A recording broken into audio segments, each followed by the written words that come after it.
And we are back with part 6 already. Can you believe it? Of this week's reading of the Messianic Jewish Family Bible, Tree of Life Version, TLV. And we are finishing up the book of Exodus, and we're already up to chapter 36. So what we have been reading is quite a bit actually has been covered so far.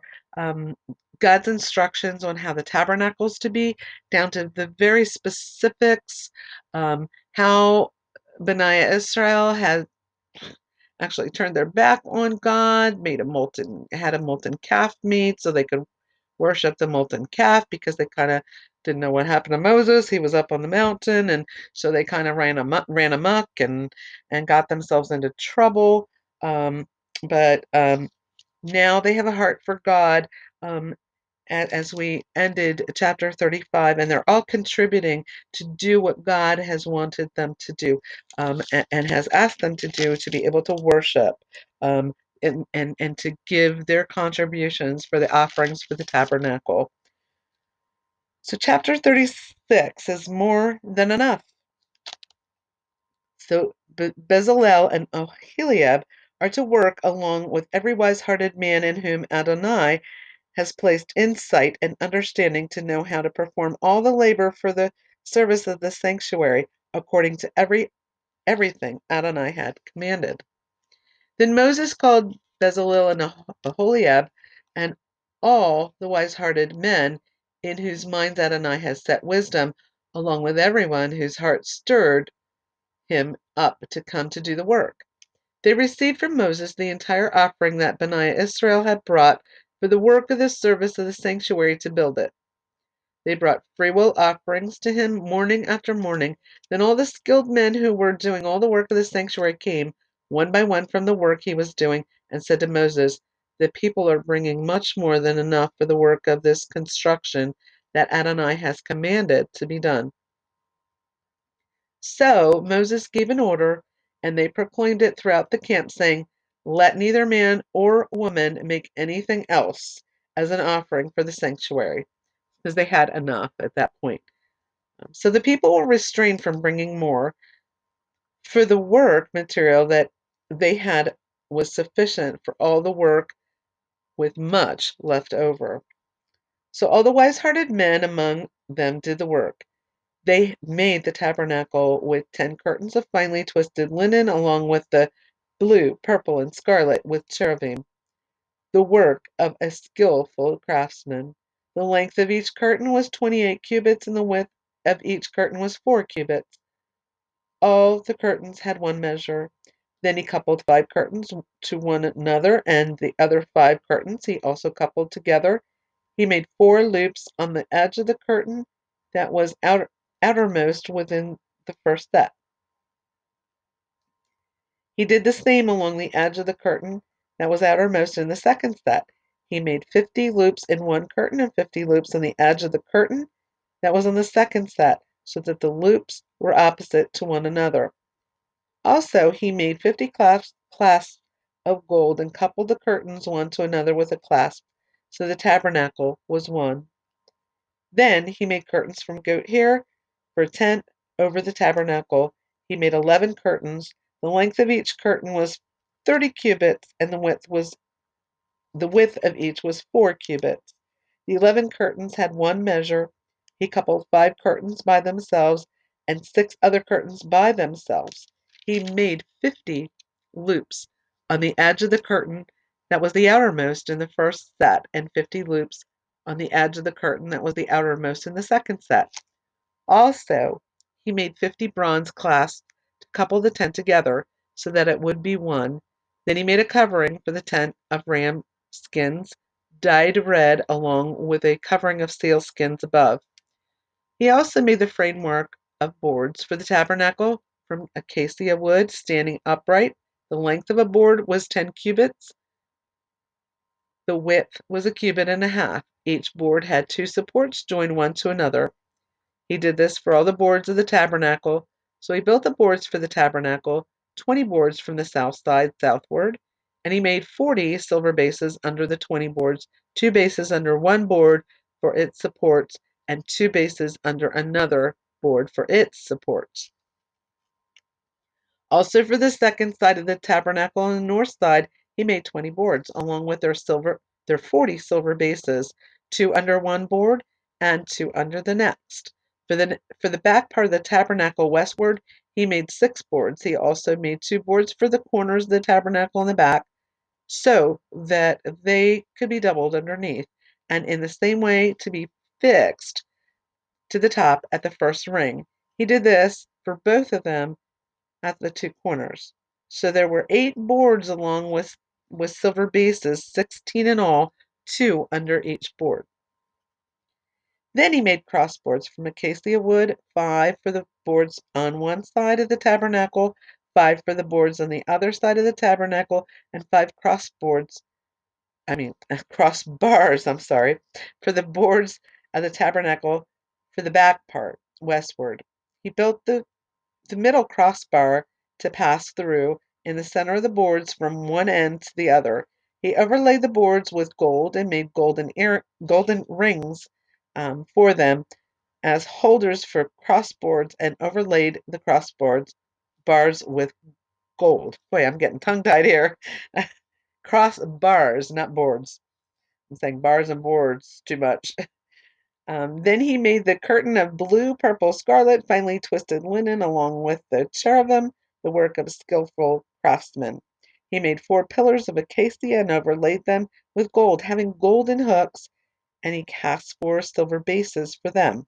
Then he made a parapet for the entrance of the tent, of blue, purple, scarlet, and finely twisted linen, the work of a color weaver. Also, he made the 5 pillars with their hooks and overlaid their capitals and bands with gold, along with their 5 bronze bases. Now that ends chapter 36. Again, the parokhet, Parokhet, is dividing curtain in the temple for the Holy of Holies. Just to remind you what that word meant. Chapter 37, the ark, table, menorah, and incense altar. Bezalel also made the ark from acacia wood, 2.5 cubits long, 1.5 cubits wide, and 1.5 cubits high. He overlaid it with pure gold inside and out, and made a crown of gold for it all around. He cast 4 golden rings for it in the 4 feet, 2 rings on the one side and 2 on the other. He also made poles of acacia wood and overlaid them with gold. Then he put the poles into the rings on the sides of the ark to carry the ark. He made an atonement cover of pure gold, 2.5 cubits long, 1.5 cubits wide. Then he forged 2 cherubim of gold from hammered work at the 2 ends of the atonement cover, 1 cherub at one end and 1 cherub at the other.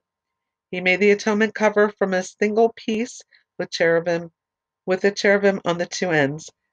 So the cherubim spread out their wings on high, overshadowing the atonement cover with their wings, with their faces to one another, and the faces of the cherubim towards the atonement cover.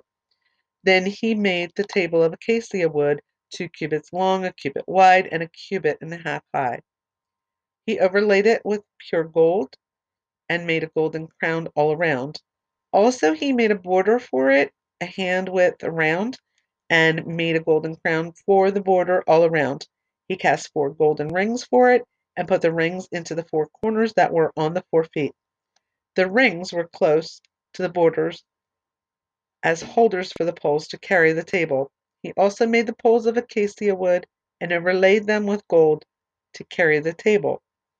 He forged the articles that were on the table, the dishes, the pans, the bowls, and jars which with which to pour out of pure gold. Then he made the menorah of pure gold, of hammered work, even its base, its stem, its cups, its bulbs, and its flowers were one piece with it. There were 6 branches going out of the sides, 3 branches out of the one side and 3 branches out of the other. 3 cups made like almond blossoms were in one branch, a bulb within a flower, and 3 cups made like almond blossoms in the next branch, another bulb within a flower. It was just so for the 6 branches going out of the menorah. Also within the menorah were 4 cups made like almond blossoms, bulbs, and flowers, with a bulb under 2 branches of one piece, a second bulb under 2 branches of another piece, and a bulb under 2 branches of a third piece for 6 branches extending out of it. Their bulb and their branches were one piece with it, an entire hammered work of pure gold.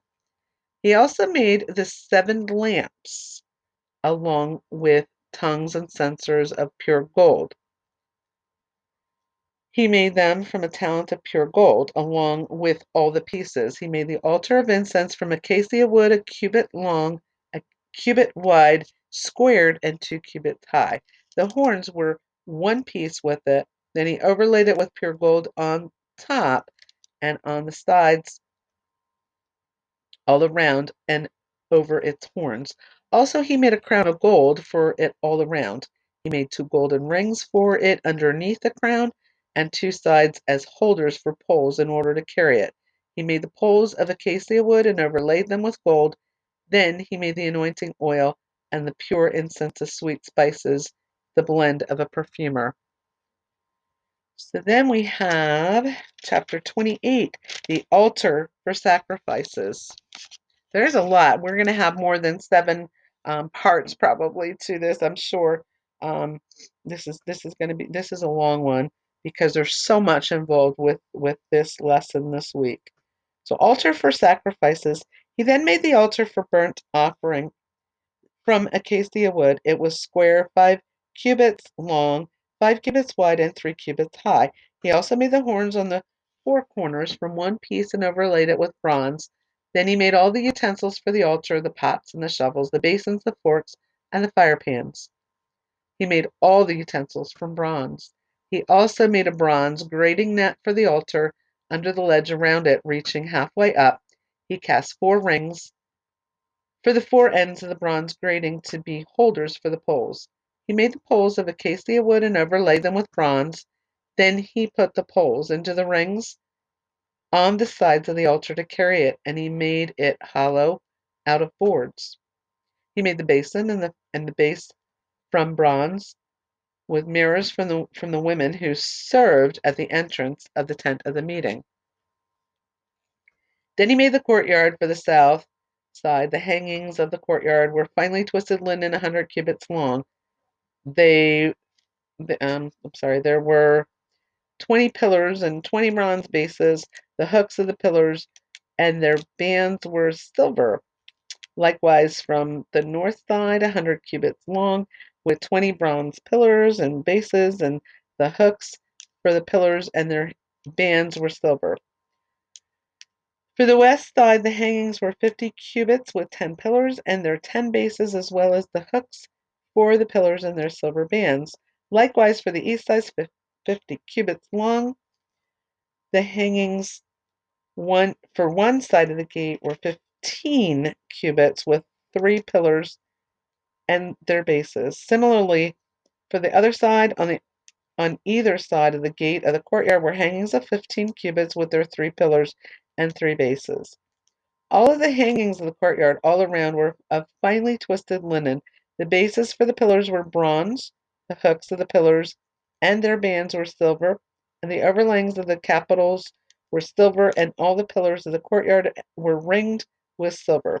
The curtains, the curtain for the gate of the courtyard was the work of a color weaver, of blue, purple, scarlet, finely twisted linen. It was 20 cubits long and 5 cubits high, like the hangings of the courtyard. Their 4 pillars and 4 bases were bronze, their hooks along with the overlaying of the capitals, and their bands were silver. All the pegs of the tabernacle in the courtyard were all around were bronze. Now we're starting actually Parashat Pekudei, which is Pekudei.